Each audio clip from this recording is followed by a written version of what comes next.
conquista, e quando o inimigo percebe que estamos dispersos, viramos algo fácil para ele nos envergonhar, nos atormentar.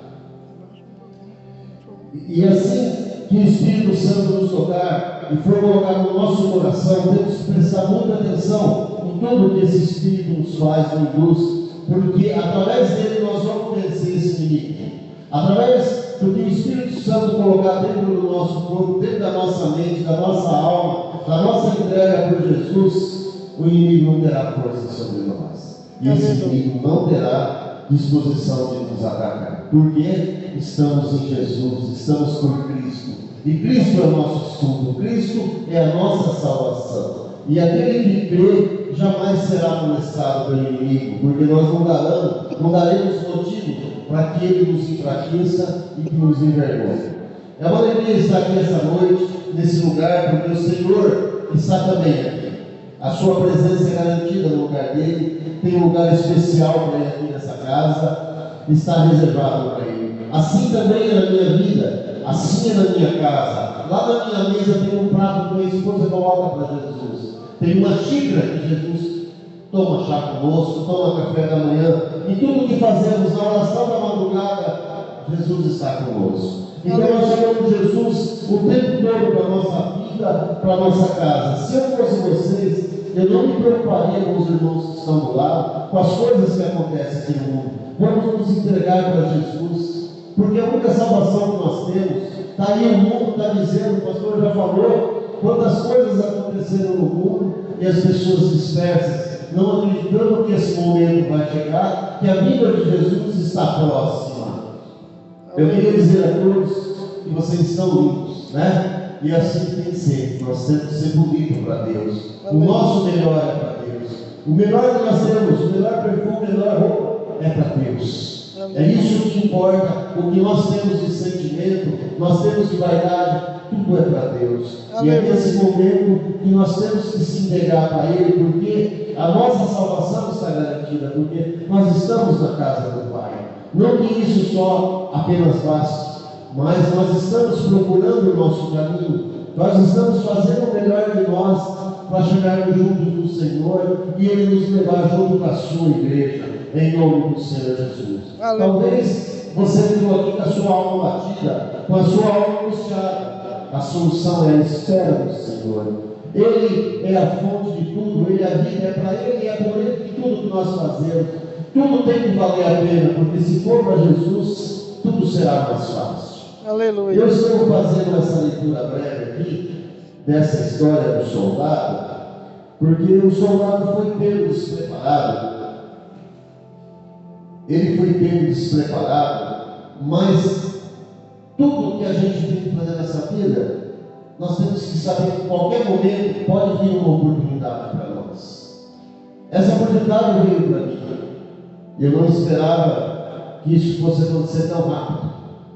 Temos um testemunho que a irmã segue, que antes de acontecer tudo, ela me atenderia disso, né? Irmão, a sua hora vai chegar, e o seu tempo está chegando, e você, em breve, vai estar numa igreja congregando, e em breve você estará indo com a matriz para fazer toda a posição que tem que ser perante Deus. Essa irmã, ela preveu isso por muito tempo.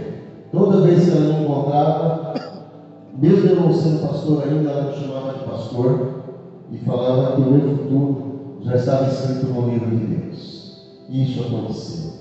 Eu quero dizer isso porque Deus às vezes toca na pessoa que está do seu lado. E essa pessoa vem com todo carinho e te traz essa mensagem de Deus. E às vezes nós não prestamos atenção. Às vezes Deus manda as pessoas que estão aqui na terra, Ele faz um segredo, Ele esconde a asa delas e manda elas falar com a gente. E a gente não percebe que é o anjo do Senhor que está trazendo o recado para nós. E essa irmã profetizou isso para mim e aconteceu. E eu nem queria ser pastor, eu nem pensava em ser, mas não é a minha vontade que manda, é o desejo do Senhor. Não sou eu que escolho Ele, é Ele que me escolhe. E Ele me escolheu. E através de toda essa passagem, tem um livro na Bíblia que eu gosto muito, que é a história de Jonas, existe um pouco de verdade em tudo aquilo para mim. Tudo que essa pessoa passou, tudo que aconteceu nessa história, tem a ver com a minha trajetória também. E eu acredito que tem a ver com muita gente. O que vai acontecer nessa leitura agora vai mexer com vocês. Porém, antes, não precisamos levantar, eu queria ler um salmo. Porque hoje é um dia de domingo. E hoje é um culto direcionado à família. E nós somos uma família. Nós estamos aqui, apesar de ter a nossa família em casa, nós somos uma família. A família de Deus está presente nessa casa. Então eu vou ler o Salmo 128. Vocês não precisam se preocupar, eu leio por aqui, apenas ouçam, porque é pelo culto de hoje. Como é feliz quem teme ao Senhor, quem anda em seus caminhos. Você comerá do fruto do seu trabalho e será feliz e próspero. Sua mulher será como videira frutífera em sua casa. Seus filhos serão como brotos de oliveira ao redor da sua mesa. Assim será abençoado o homem que teme ao Senhor. Que o Senhor o abençoe desde Sião, para que você seja a prosperidade de Jerusalém todos os dias da sua vida. E veja os filhos dos seus filhos, haja paz em Israel. Amém. Amém. Glória a Deus. Glória a Deus. Agora nós vamos para a leitura. Eu queria fazer um resumo primeiro aqui de algumas palavras que eu vou estar falando, e só para vocês entenderem o significado, antes de começar a falar da história. Nínive é uma cidade que Deus pediu que Jonas fosse pregar. Nínive, na sua tradução, significa bela, adorável. Jope, aonde desceu Jonas para pegar o navio da Tarse, significa formosa. Get-Hefer, ou Get-Hefer, isso é a cidade onde Jonas morava, era o lar do profeta Jonas, e a etimologia do nome, literalmente, chama-se prensa de vinho da escavação, e é mencionada 2 vezes na Bíblia Sagrada, em Josué 19:13, em 2 Reis 14:25. Jonas, na sua tradução, significa pombo, ser pacífico, presente de Deus, belo e elegante. E aqui começa a nossa história. O propósito de Deus, ordenando, pediu que Jonas descesse a Tarsis, pois aquele povo, com a sua maldade, subiu aos olhos do Senhor. E Jonas teria que ir àquela cidade e pregar contra aquele povo, que em 40 dias aquela cidade seria destruída pela mão do Senhor. Porém, Jonas foi em sentido contrário. Jonas desceu para Tarsis, pegou um navio e caminhou. Tarsis ficava mais ou menos 4.000 quilômetros. Vamos dizer que seria lá na Espanha, da onde ele estava. E Jonas entrou no navio, pagou a sua passagem, pegou esse navio e foi em sentido a Tarsis, um lado totalmente oposto do que Deus havia previsto para ele fazer. Agora Jonas fugiu. É assim que todos os pregadores geralmente comentam, o profeta fujão. Mas o que levou Jonas a essa decisão, isso acontece com a gente, se chama medo. Quando nós temos medo, nós fugimos. Quando nós temos medo, nós se escondemos. Quando nós fizemos alguma coisa também, em vez de conversar com o Senhor, nós preferimos se ocultar, se distanciar das pessoas que talvez poderiam nos ajudar e principalmente orar a Deus. Então a gente foge. Jonas fugiu, ele foi ao contrário. Mas o que levou Jonas? Talvez vocês naquela época também fariam o mesmo. Porque aquele povo dessa cidade de Nínive era um povo cruel. Ali, uma cidade muito grande, a maior que existia naquela época, principalmente a Síria. E o que levou Jonas a isso foi o medo e também um trauma que ele tinha. Ele cresceu vendo e ouvindo o que aquele povo fazia com o seu povo. Aquele povo era desumano, era maldoso. Eles matavam, eles estancavam as pessoas, a cabeça das pessoas na frente. Tinha uma morte especial para as mulheres, bastante eles matavam até as crianças. Jonas, quando foi direcionado pelo Senhor para pregar naquela cidade, provavelmente ele entendeu. Aquela cidade, por ser a maior de todas, existia em torno de 600.000 pessoas, sendo 120.000 crianças que não sabiam decifrar nem a direita nem a esquerda. Eram pessoas inocentes, crianças que ainda não tinham o pecado dos adultos. Deus pediu para que Jonas fosse pregar nessa cidade. E Jonas não foi. Ele foi ao lugar. Ele desceu, a jovem, pegou um navio, sentiu a tarde, pagou a sua passagem e foi junto com os marinheiros. Nessa viagem, Jonas desceu ao porão e adormeceu. Mas se ele pagou a passagem, ele tinha um lugar especial ali. Ele podia escolher qualquer lugar do barco e ele foi pegar um lugar neutro, onde se guardava mantimentos e as coisas talvez até sujas. Mas ele estava lá, adormecido. Mas aquele sono de Jonas era um sono do espírito cansado.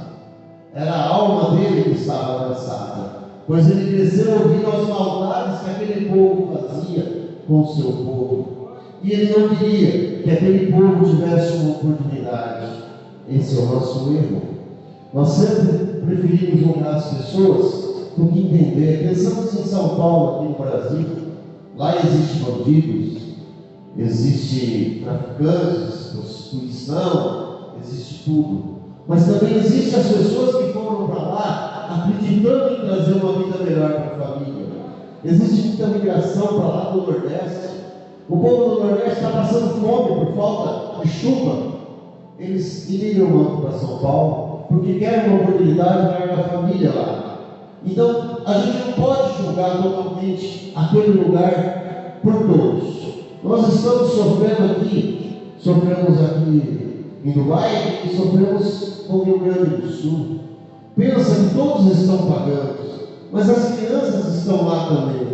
E as crianças são inocentes. Aquela cidade provavelmente deve ter algum peso para que tenha acontecido isso. Mas eu acredito que a mão do Senhor vai agir naquela terra e muitas pessoas serão salvas. E o que não serão salvas, ele vai arrebatar e levar junto com ele, que são as crianças, aquelas filhas que se foram. Porém, Jonas adormeceu no porão. Os marinheiros tocando aquele barco, uma forte tempestade veio. E a tempestade já ficava mais furiosa.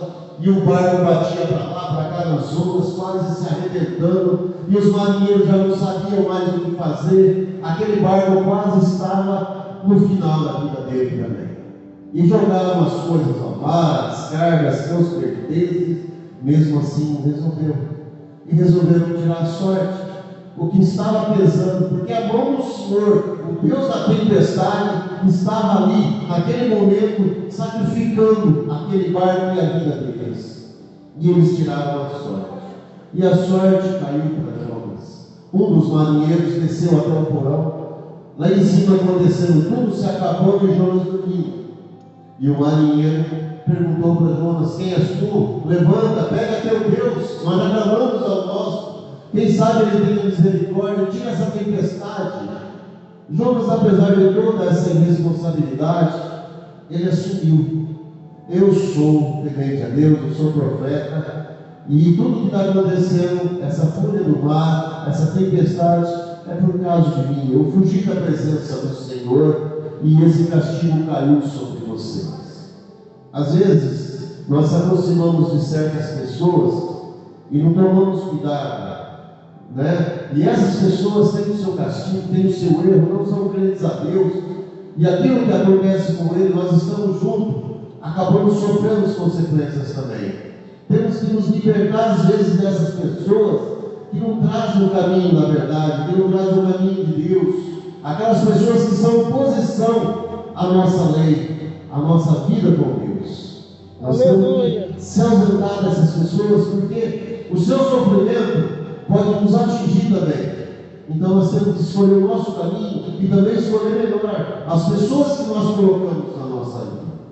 Isso é muito importante, porque naquele momento Jonas assumiu a culpa. E os marinheiros perguntaram para ele o que ele fazia, de onde ele vinha, ele foi explicando tudo. que era adorador desse Deus, que é dono da terra, de tudo, mas a tempestade continuava e aumentava cada vez mais. E Jonas, por ele mesmo, falou aos marinheiros: se vocês me jogarem ao mar, essa tempestade vai cessar. A fúria de Deus está comigo, não com vocês. Mas ali também existiu um erro. Deus é maravilhoso, Ele corrige tudo.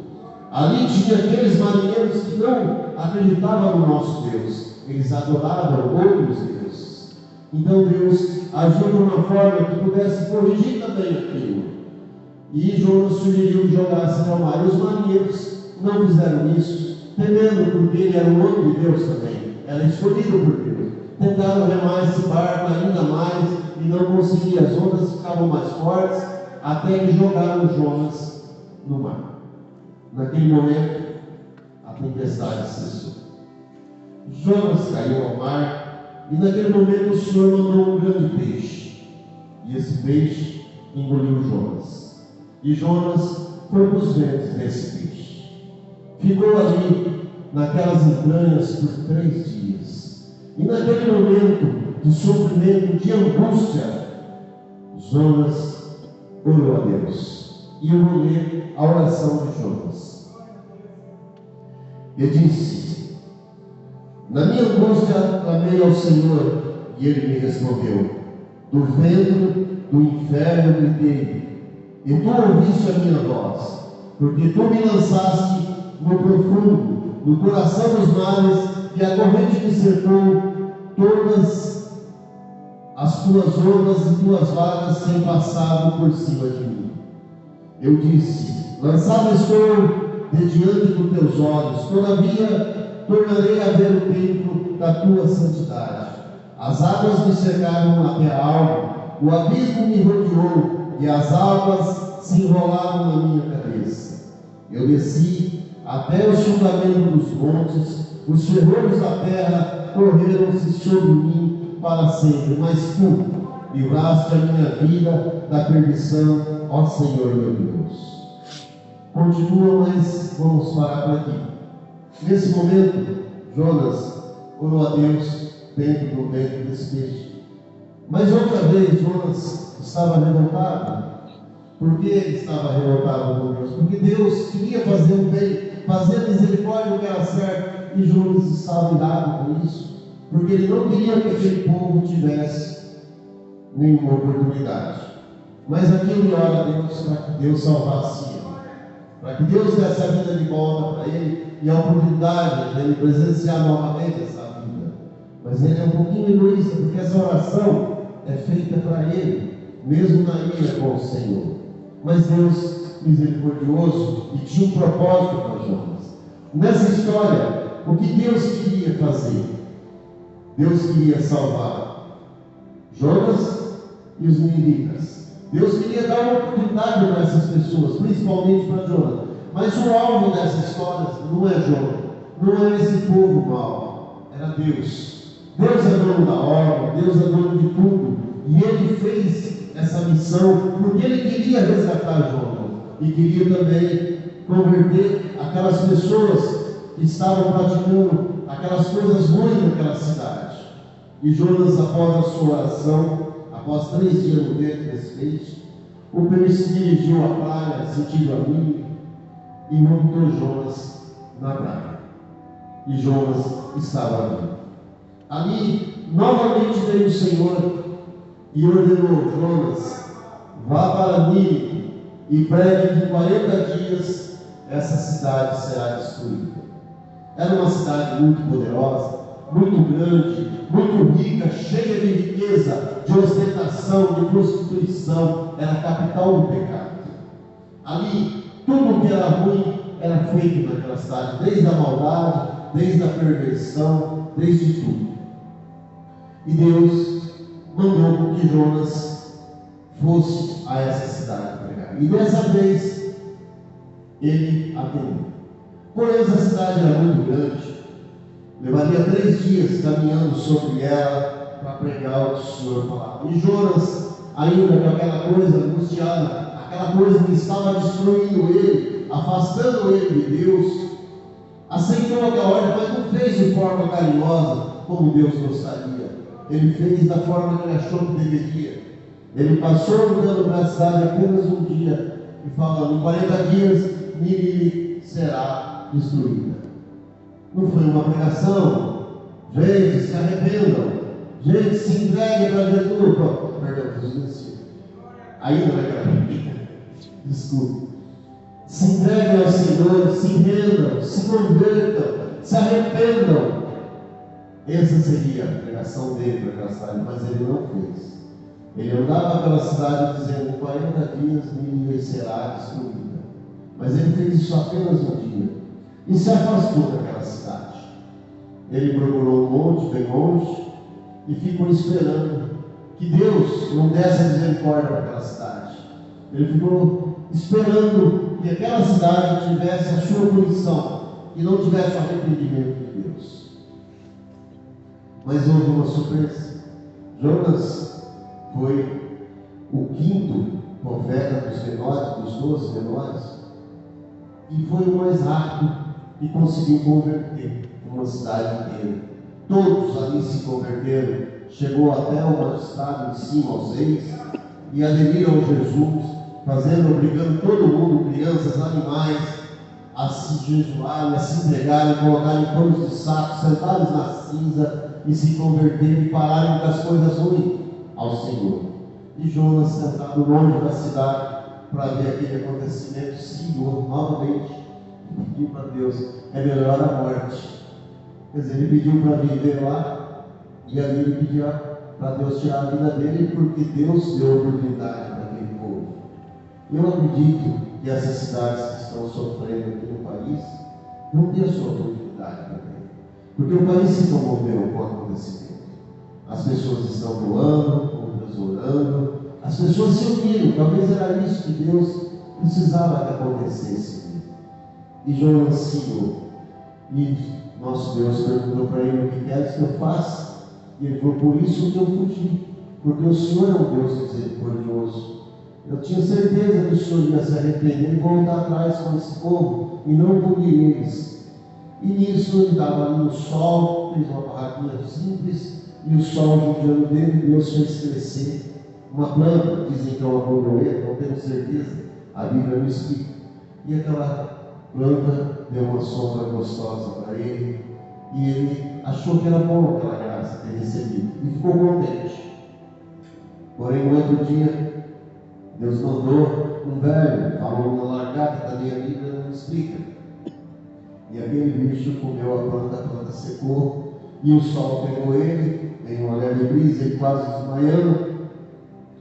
Ele se irritou novamente com Deus. Aí Deus pergunta para ele: você não se arrepende por 120 mil inocentes que tinha naquela cidade, porém se incomoda com uma planta que você nem ajudou a cultivar, a fazer com que ela crescesse, que ela prosperasse? E essa é a história. Eu não vou estender muito, que já está dando a hora, mas foi uma lição de misericórdia. Uma lição de misericórdia para Jonas, para os ninivitas, para os marinheiros. Desagradou Jonas, fica irado, não aceitou a salvação da cidade, era orgulhoso. Deus põe à prova Jonas. Jonas não aceita e se põe de vítima. Jonas senta fora da cidade, observa.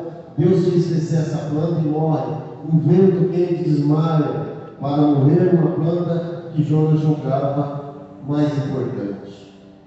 Essa é a história, é um resumo de 4 livros, é um livro muito longo. Fosse para pregar mesmo, seria em torno de 1 hora, mas nós temos 5 minutos para dar o nosso horário, e eu queria deixar essa mensagem para vocês. Deus é maravilhoso. Deus, Ele consegue prever tudo o que nós temos que fazer. Ele é o dono de tudo, Ele ordena tudo e Ele sabe tudo.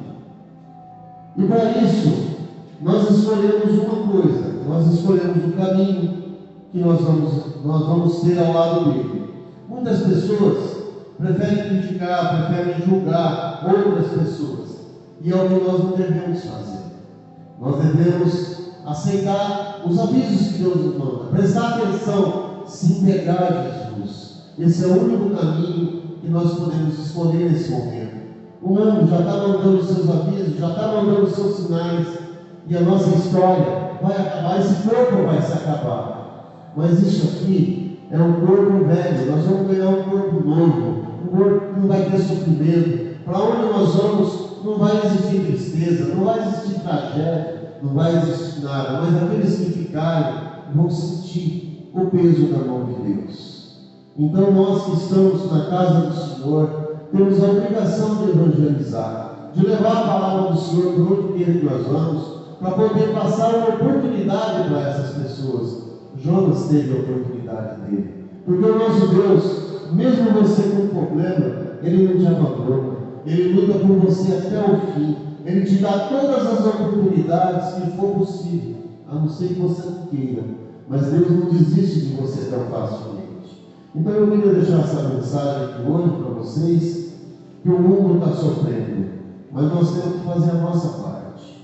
Se alguém tem uma pena para pagar com Deus, nós não podemos salvar, nós podemos salvar nós.